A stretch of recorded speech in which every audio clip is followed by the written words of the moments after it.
L-20 sena tal-Ikirix minn April fuq 1.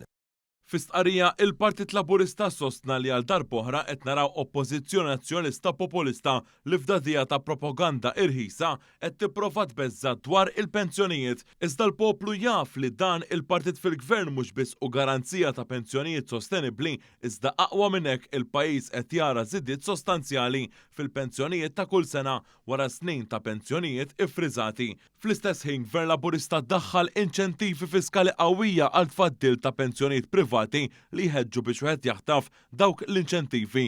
Inċentivi li qed ikunu użati mill-Partit Nazzjonalista biex jibni kampanja qarrieqa għax jaf li dwar il-pensjonijiet m'għandux kredibilità.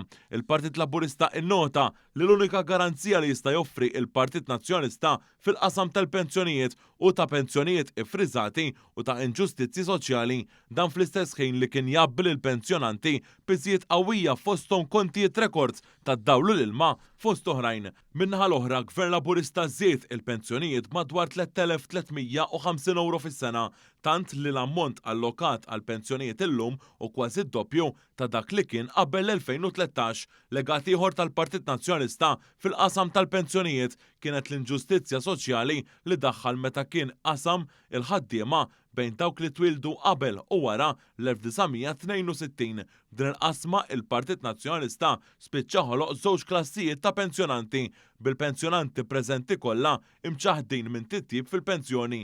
Kellu jkun Gvern Laburista li beda jelimina din id-diskriminazzjoni. Partit Nazzjonalista fil-Gvern kien kapaċi biss jimponi piżijiet fuq il-ħaddiema li ma piżijiet fissru li dawn ma setux ifadlu f'pensjoni privata. Minflok Gvern Laburista qed jagħti sa 1,500 euro f'tax refund għal kull koppja li tifadlu f'pensjoni privata. Il-Partit Laburista temm jgħid li minflok jinfex fi propaganda irħisa, il-Partit Nazzjonalista għandu jitlob apoloġija għal snin ta' inġustizzi u awsterità li impona fuq il-pensjonanti.